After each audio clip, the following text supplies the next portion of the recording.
Olá, tudo bem? Aqui é o professor Gilberto. Espero que vocês estejam bem.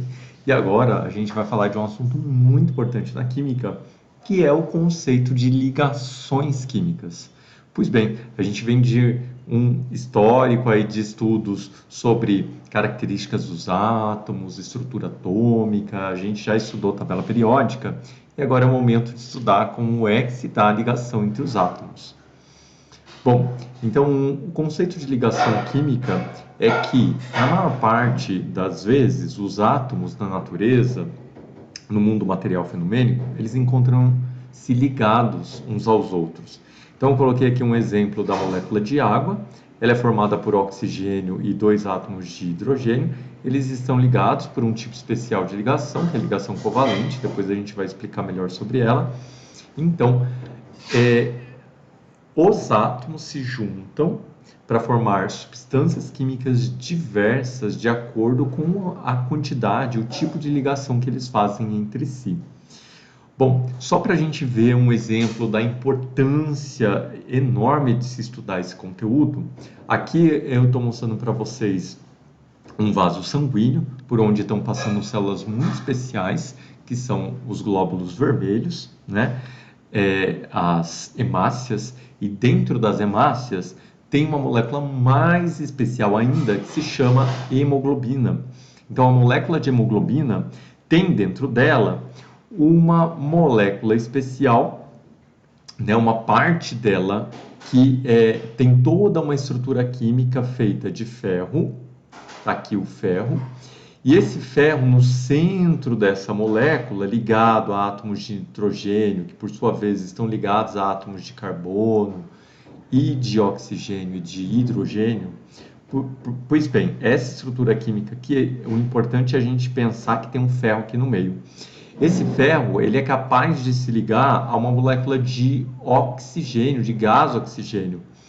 E da onde que vem esse gás oxigênio? Vem da nossa respiração. Então, quando as hemácias contendo hemoglobinas que possuem ferro são colocadas na nossa circulação sanguínea e passam pelo pulmão, então este ferro das hemácias, da hemoglobina, tem contato com o oxigênio da respiração, então eles podem fazer uma ligação química e a partir desta ligação química, esta hemoglobina, através do ferro, é capaz de levar oxigênio para o restante do corpo. Então, as hemácias na circulação sanguínea têm essa importante função de levar oxigênio para o restante do corpo. Mas isso só é feito graças a essa ligação química especial que acontece entre o gás oxigênio da nossa respiração e o ferro encontrado dentro da molécula de hemoglobina.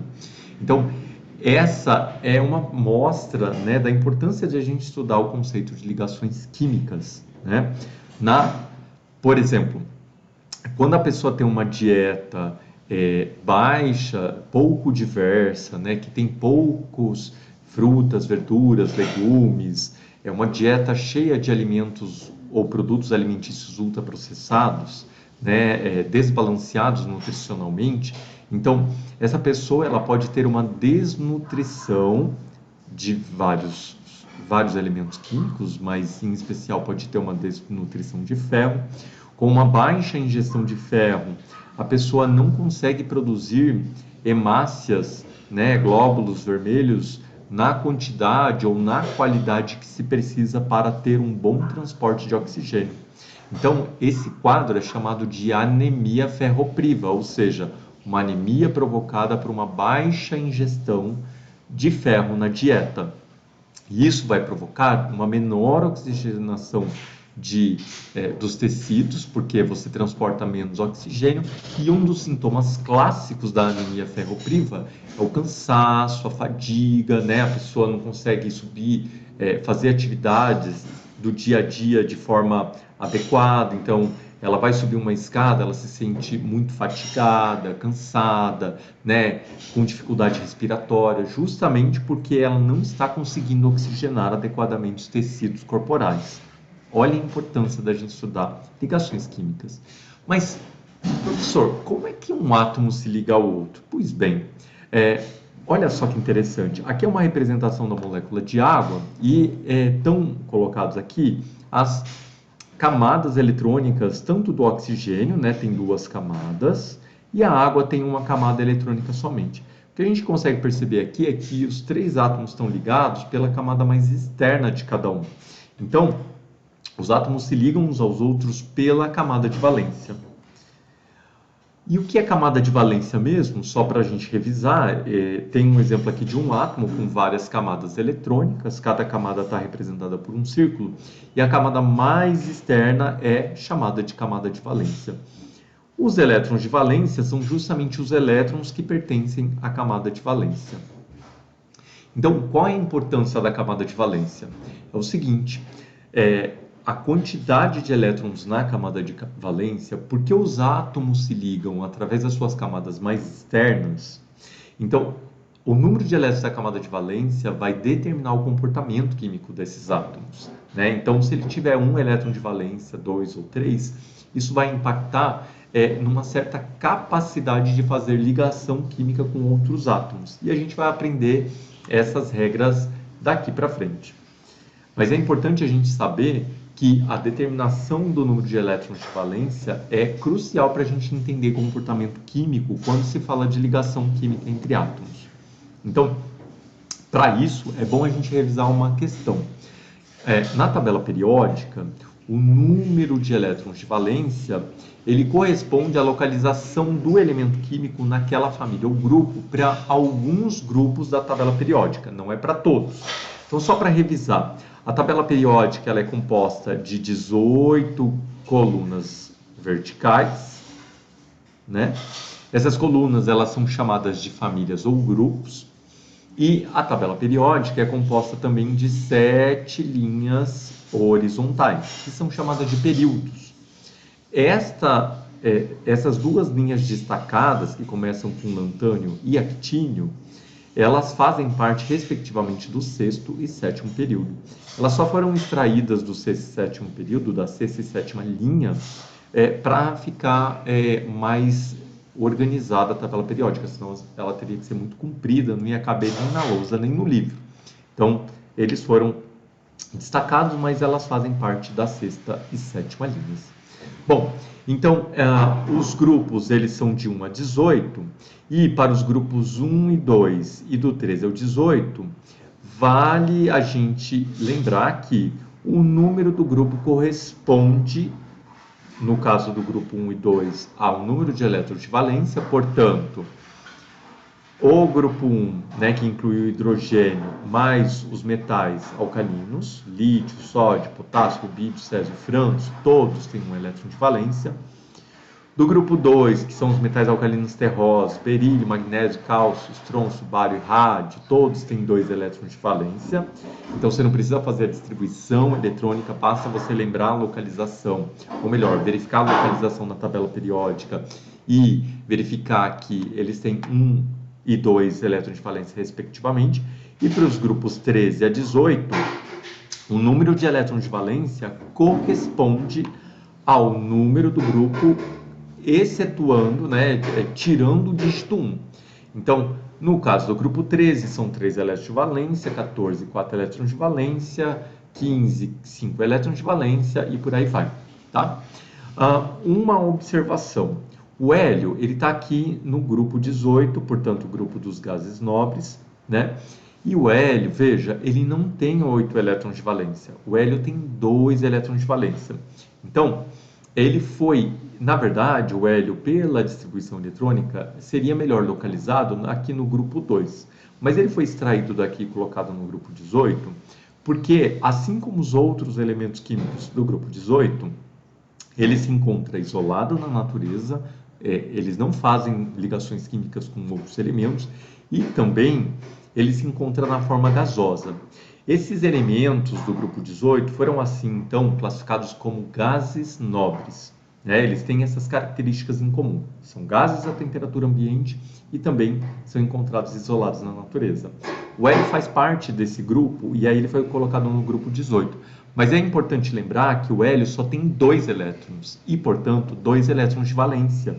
Então, ele está no grupo 18, mas ele não tem 8 elétrons de valência como os outros gases nobres. Bom, é importante a gente lembrar também de algumas classificações dos elementos químicos. Então, os metais são a maior parte da tabela periódica, exemplo, lítio, sódio, potássio, cálcio, titânio, cromo, manganês, ferro, cobalto, mercúrio, prata, ouro, chumbo, enfim, nós temos inúmeros exemplos de metais. Aliás, são a maior parte dos elementos, né? Alumínio, por exemplo. Muitos desses metais de interesse para a área da nutrição e da saúde, né? Então, por exemplo, para a gente pensar, nós precisamos de sinapses, né? De transmissão de impulsos nervosos que dependem da presença de sódio, potássio, cálcio, além de outros minerais. Pois bem, então aqui em verde estão os elementos que são chamados de ametais. Esse A representa não, então não metais é outro nome desse grupo. E eles são assim chamados porque eles têm características bem diferentes dos metais. Né? Então, os metais classicamente têm brilho metálico, conduzem corrente elétrica, são sólidos à temperatura ambiente, e os não metais são bem distintos dessas características. E aqui em amarelo, nós temos elementos químicos que estão entre os ametais e os metais, e eles têm características, né, ora similares aos metais, ora similares aos ametais. Portanto, eles foram classificados como semimetais. O hidrogênio, que está aqui no grupo 1, não faz parte da família dos metais alcalinos, né? Ele não é metal, e ele é considerado um ametal, assim como carbono, nitrogênio, oxigênio e flúor. E, destacado aqui em azul, nós temos a família dos gases nobres. Como eu falei, são gases a temperatura ambiente e encontrados isolados, não fazem ligação química. Bom, nós temos 3 tipos principais de ligações químicas, né, que nós vamos encontrar nos compostos. A ligação do tipo iônica, covalente e metálica. Mais para frente, em outros vídeos, a gente vai ver com mais detalhes essas ligações. Mas por agora, a gente vai se preocupar em ver características gerais para ir contextualizando e aprendendo inicialmente. Então, a ligação iônica se trata da atração elétrica de íons. Então, a gente já estudou íons. Quando eu tenho íon positivo e negativo, né, cátion e ânion, eles, por conta da presença dessas cargas, sofrem uma atração elétrica mútua. Então, esses íons eles ficam bem próximos uns aos outros, se atraindo mutuamente, formando, então, essa atração elétrica é o que forma essa ligação que a gente chama de ligação iônica, ou seja, uma ligação feita pela atração elétrica de íons de cargas opostas. E os compostos são chamados de compostos iônicos. Já a ligação covalente, ela é feita de compartilhamento de elétrons, né? Então, a gente vai ver melhor depois como se dá esse compartilhamento. E os compostos produzidos com esse tipo de ligação são chamados de compostos moleculares ou moléculas.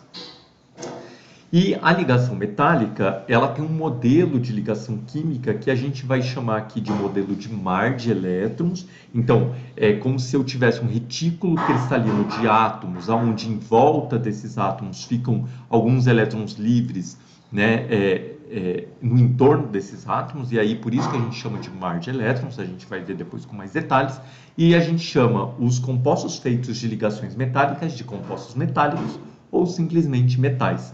Então veja, uma observação bem importante é que o nome molécula, às vezes, é utilizado de forma indiscriminada para todos os tipos de compostos. Mas, na verdade, a molécula, o termo molécula, só pode ser empregado para compostos de ligação covalente. Porque se o composto é um sal, por exemplo, ou um óxido iônico, ele é feito de ligação iônica e eu não posso chamar esse composto de molécula. Então não existe molécula de cloreto de sódio, né? Existe um composto iônico de cloreto de sódio. Não existe molécula de ouro metálico, não existe molécula de bronze. Existe um composto metálico que é o bronze. Existe um composto metálico que é o ouro 18 quilates, né? Então, cuidado com o uso da palavra molécula. Se você não sabe qual é o tipo de ligação do composto químico que se está se referindo, é melhor você chamar esse composto de composto químico ou substância química do que molécula. Molécula só vale para ligação covalente, ou seja, de compartilhamento de elétrons.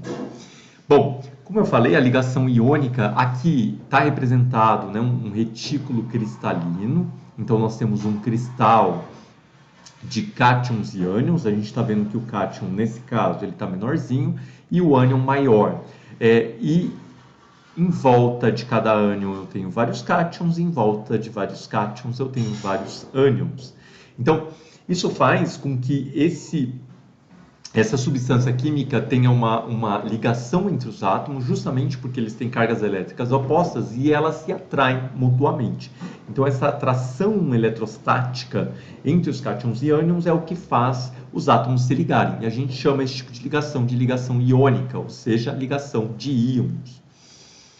Aqui é um exemplo clássico da ligação do sódio, que é um metal, com o cloro, que é um ametal. Eles juntos formam o sódio, um cátion, Na+, o cloro, um ânion, Cl-, e aí então eles passam a se atrair mutuamente, através da atração elétrica entre as suas cargas opostas.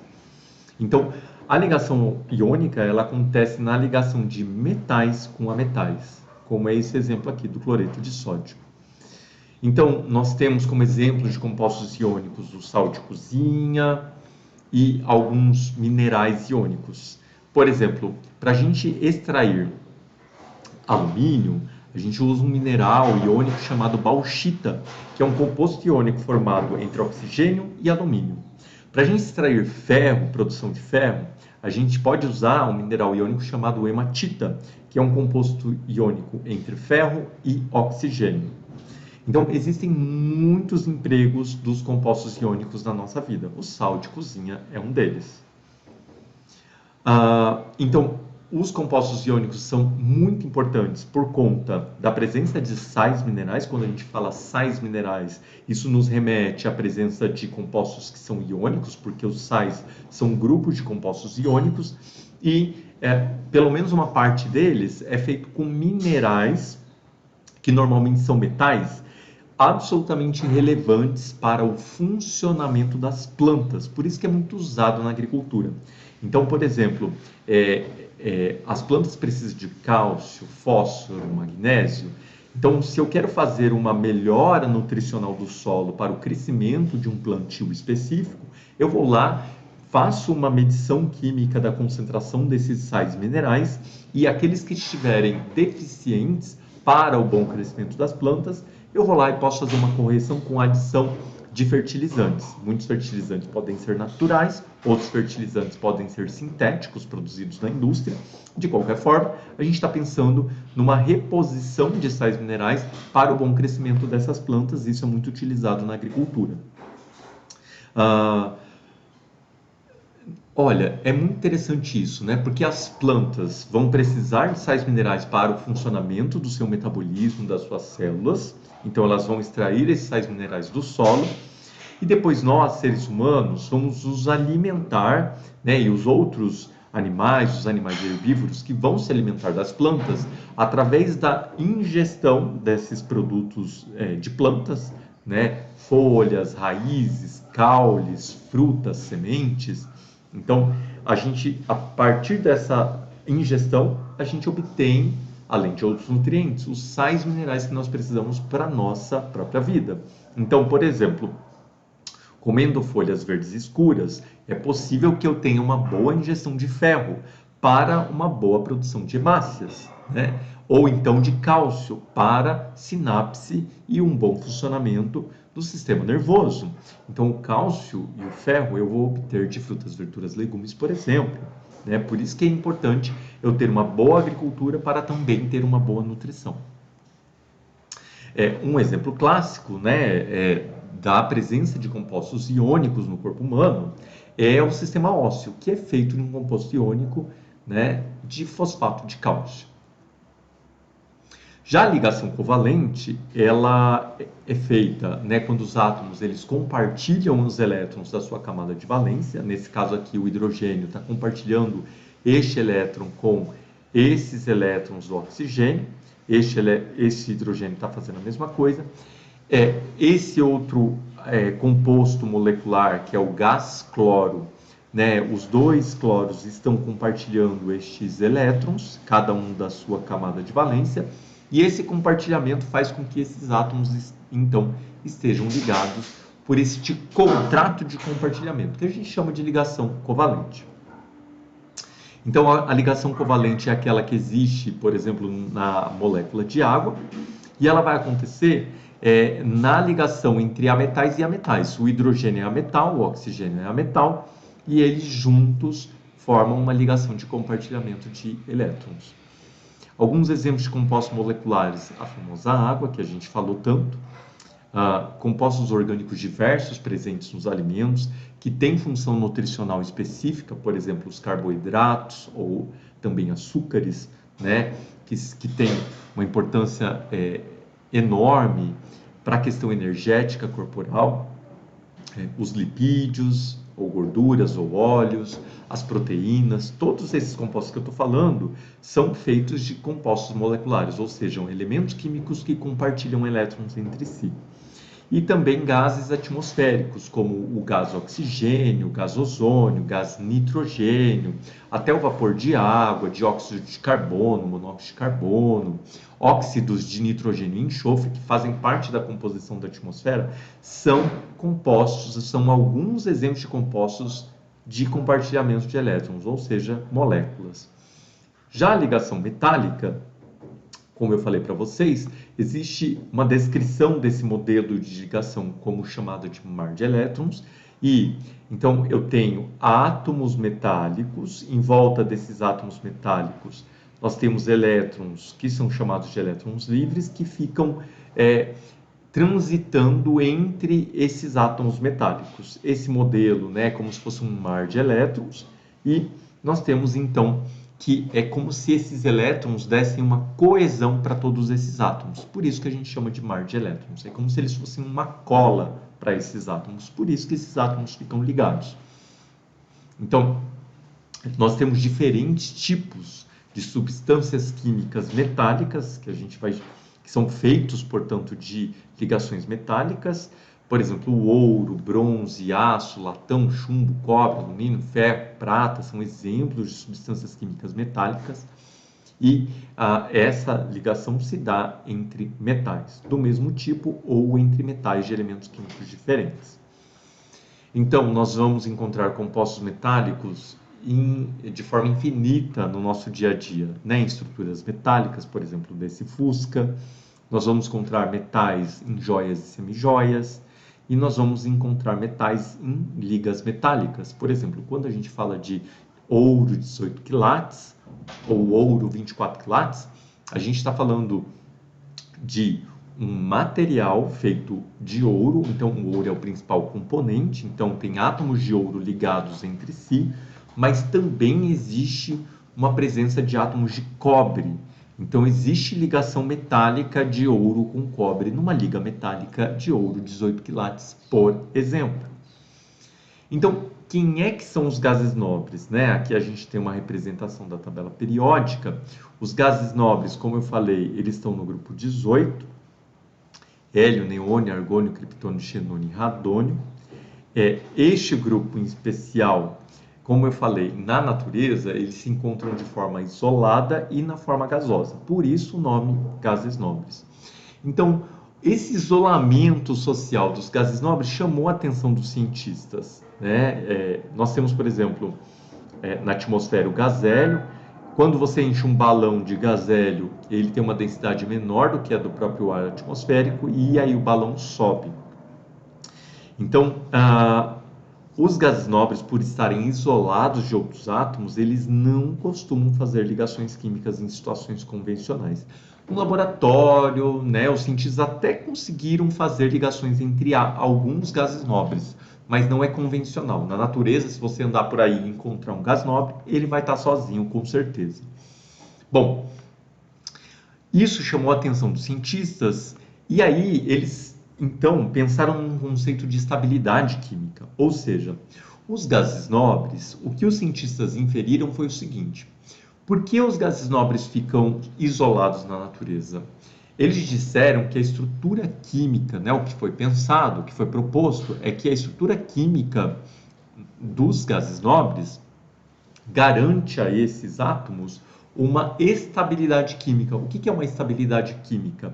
É uma competência estrutural de se manterem isolados no planeta. Ou seja, eles têm uma certa estabilidade que eles não precisam ou não querem interagir com outros átomos, que a sua estrutura é de tal forma estável que eles não precisam se ligar. Então, eles se encontram isolados. Então, o que acontece? É muito interessante que os gases nobres, na sua maioria, com exceção do hélio, têm 8 elétrons de valência. Então, este fato, né, que chamou a atenção dos cientistas, também trouxe esse conceito do octeto, ou seja, os gases nobres, eles possuem 8 elétrons na camada de valência. É claro que o hélio é uma exceção, né? O hélio tem 2 elétrons de valência. Então, é interessante que a estabilidade química dos gases nobres se associa com o fato deles possuírem 8 elétrons de valência, né?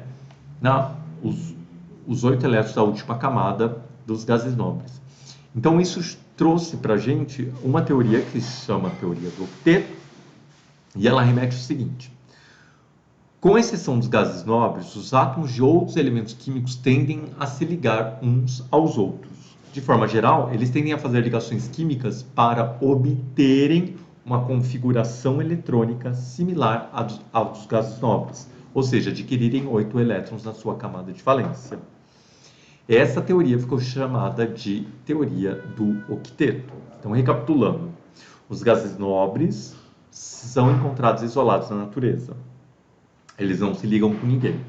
Os cientistas inferiram a partir disso que os gases nobres têm estabilidade química, têm uma estrutura eletrônica que confere uma estabilidade. Os outros elementos químicos não têm essa estabilidade, portanto, você vai encontrar cálcio, hidrogênio, oxigênio, nitrogênio e os demais átomos, todos ligados entre si com outros, formando compostos químicos diversos. Então, o que se diz é que esses outros átomos que não os gases nobres não têm estabilidade química e eles vão tentar se ligar uns aos outros de forma a obter essa estabilidade química que os gases nobres possuem, tá? Isso faz com que eles tenham motivação para se ligar uns aos outros. Isso é chamado de teoria de octeto, porque se percebeu que vários desses compostos formados da ligação entre átomos, depois que eles se ligam, eles acabam adquirindo uma configuração eletrônica similar à dos gases nobres. E isso foi chamado então de teoria do octeto. Então aqui eu tenho, por exemplo, o neônio, que é um gás nobre, ele tem 10 elétrons de valência, 2 na primeira camada e 8 na última camada. Lembra disso, gás nobre tem 8 elétrons na última camada, exceção é o hélio, que tem 2. Então esses 8 elétrons na última camada mostra aí que esse elemento químico tem uma estabilidade química e ele é capaz de viver isolado no mundo. Então, há uma tendência que os átomos possuem de se ligar de maneira a obterem configuração eletrônica similar à dos gases nobres.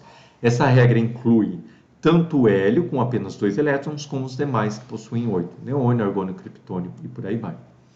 Então, o caso do hélio é que o hélio ele tem uma configuração eletrônica de 2 prótons e 2 nêutrons.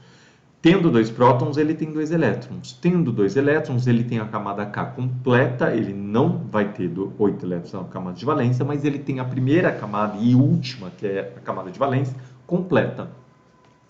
Então, átomos que possuem número atômico baixo, por exemplo, hidrogênio, lítio, próximo do hélio, como hidrogênio e lítio, tendem a buscar configurações eletrônicas similar ao hélio, e, portanto, com 2 elétrons de valência. A maioria dos demais elementos químicos tendem a buscar configurações eletrônicas similares aos dos outros gases nobres e, portanto, 8 elétrons de valência. Então, veja, a teoria do octeto, o octeto lembra 8, né? A maior parte dos átomos tentam fazer ligações químicas para obter 8 elétrons de valência. No entanto, os átomos que estão ali na tabela periódica, em termos de número atômico próximos do hélio, como hidrogênio e lítio, número atômico 1 e 3, eles vão tentar ter uma configuração eletrônica próxima do hélio, tá? Que aí é 2 elétrons de valência. Mas isso tudo acabou ficando dentro do guarda-chuva da teoria do octeto. Então, bons estudos para vocês e nos vemos em breve. Até mais. Tchau, tchau.